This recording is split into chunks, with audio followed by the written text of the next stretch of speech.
सोलापूरमध्ये सोनाई फाउंडेशन आणि स्वयं शिक्षा फाउंडेशनतर्फे पहिल्यांदाच भव्य दहीहंडीचे आयोजन, समाजकारणाच्या नव्या अध्यायाची सुरुवात। सोलापूर जिल्ह्यात पहिल्यांदाच सोनाई फाउंडेशन आणि स्वयं शिक्षा फाउंडेशनच्या संयुक्त विद्यमाने भव्य दहीहंडी सोहळ्याचे आयोजन करण्यात आले आहे। दक्षिण सोलापूरमध्ये उमेश वैद्य यांच्या नेतृत्वाखाली आयोजित या दहीहंडी कार्यक्रमाला हिंदू धर्मातील रूढी आणि परंपरा वृद्धिंगत करण्यासाठी विशेष महत्त्व देण्यात आले आहे। या कार्यक्रमाचे वैशिष्ट्य म्हणजे हा सर्वपक्षीय सोहळा होता। या सोहळ्यात भारतीय जनता पक्ष, शिवसेना, काँग्रेस, राष्ट्रवादी काँग्रेस यासह विविध पक्षांचे पदाधिकारी सहभागी झाले होते।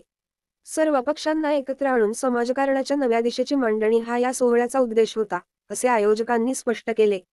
स्वयं शिक्षा फाउंडेशनचे अध्यक्ष सोमनाथ वैद्य यांनी सांगितले की, महायुती सरकार पारंपरिक हिंदू सणांच्या संवर्धनासाठी विशेष प्रयत्न करत आहे।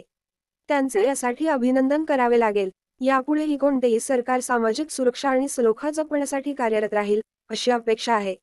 वैद्य यांनी पुढे असेही सांगितले की, ठाकरे सरकारच्या काळात सर्वसामान्यांसाठी अनेक चांगल्या योजना राबविल्या गेल्या होत्या आणि महायुती सरकार त्या योजनांची पुनरावृत्ती करत आहे।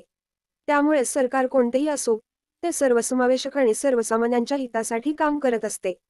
सध्याच्या महायुती सरकारने गोविंदा मंडळांकडे विशेष लक्ष दिले असून, मागील सरकारनेही यासाठी उत्तम पद्धतीने कार्य केले होते।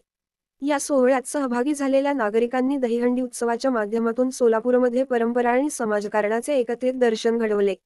महायुती सरकारच्या प्रयत्नांमुळे पारंपरिक सणांचा गौरव वाढतो आहे। यापुढेही कोणतेही सरकार समाजातील सर्व घटकांसाठी कार्य करेल, अशी अपेक्षा आहे।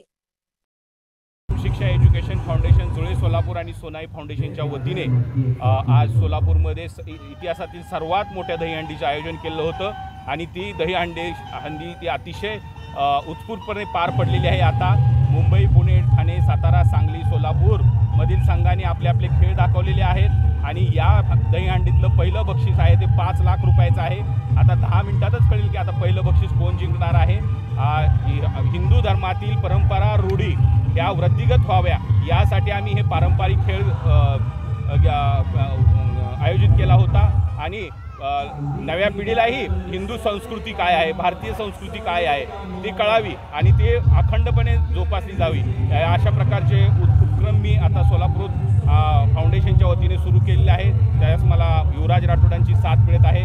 तसेच सोलापूरमधील अनेक नेत्यांचे व सर्वपक्षीय नेत्यांचे मला साथ मिळत आहे। ग्रामीणमधील, दक्षिण सोलापूर ग्रामीणमधीलही सरपंच, पदाधिकारी यांची साथ मिळत आहे। आणखी अशाच प्रकारचे आम्ही सामाजिक आणि हिंदू परंपरेचे आणि सर्व धर्म समावेश उपक्रम राबवणार आहोत।